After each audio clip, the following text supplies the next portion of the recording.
Hey budget gardeners, Vita Loca here. Join me today as I show you how to collect the seeds of a Baptisia plant. So let's go.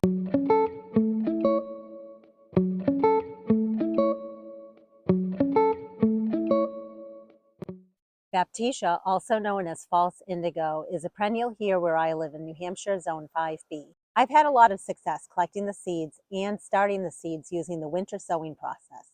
The big thing to know when it comes to a lot of perennial seeds, including false indigo or Baptisia, is that those seeds need a cold, moist stratification period in order to germinate. Now, you can definitely mimic that by putting the seeds in your fridge or your freezer and keeping them there for a certain period of time. I've never done that because personally I think it's a lot of work. It's so much easier for me to just take the seeds, put them in a milk jug, and basically forget about them for the whole winter. And when they're ready, they're going to germinate on their own. I've made a lot of videos talking about the winter sowing process. I'll be sure to put a link to that playlist down in the description below.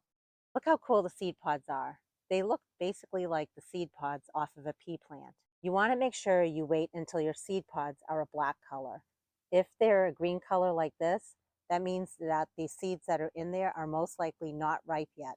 I wouldn't bother taking the seeds from that yet. What I like to do is basically the shake test. If I shake it and I don't hear the seeds rattling in there, I wait until I can hear the rattling going on. This one right here, when I just tap on it, I can hear the seeds rattling in there. So that tells me that the seeds in there are ready to go. And I want to collect those seeds before the seed pod splits open and releases the seeds onto the ground. In order to do that, I'm just going to use my fingers and I can just pull the seed pod off of the plant.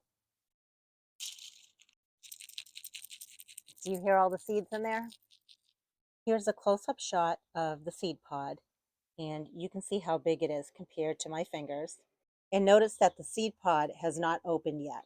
What will eventually happen with the seed pods on the plant is they will open and the seeds will get released. So you always want to try to catch your seeds well before they get released. And all I'm going to do now is just basically squeeze this open, and you can see that the seeds are falling out. And then I can just basically move the seeds out with my thumb. It's really neat inside of the seed pod. It almost looks like a little teeth. Each tooth was holding a seed inside of there. And what you're looking at on the screen right now is a close-up shot at what the seeds look like.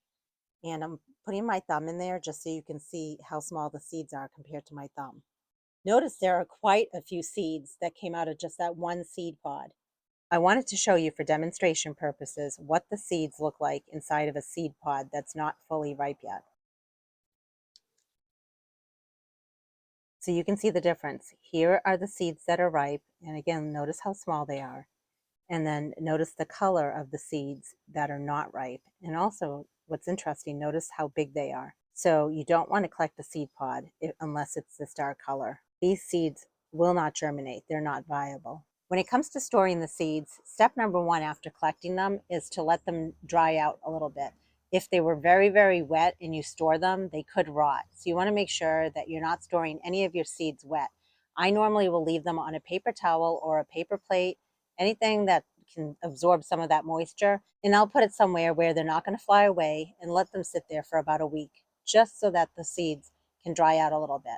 Now, one tricky thing about the Baptisia or false indigo seeds is that they do not store well over a long period of time. In other words, you want to sow them fairly soon because they are more viable the fresher the seeds are. I like to store my seeds in a small little Ziploc bag. I usually buy them right off of the internet on Amazon, but you can use whatever you want for storing your seeds. Just make sure the seeds are dry. I always like to label the name of the plant as well as the year that I collected the seeds. That way I know how viable the seeds are each year. Baptisia, when it drops its seeds, sometimes will self-sow.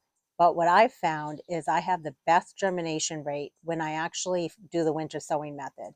I've noticed that when the plant drops its seeds, I might end up with a handful of volunteer plants. But when I do the winter sowing process, I end up with a whole milk jug full of seedlings. It's pretty amazing. So I definitely recommend the winter sowing process when it comes to sowing this particular seed. Now, when you do get these plants to germinate, keep in mind that it's going to take at least 2, if not 3 years before you even see a blossom on your plant. So be patient, but the blossom will eventually happen on your plant.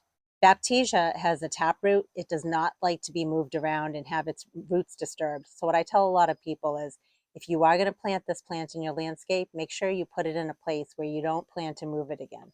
But I love this plant. I feel like it's almost like a mini shrub. It's a great plant to have in a full sun location in your landscape. If you haven't already, please consider subscribing to my channel.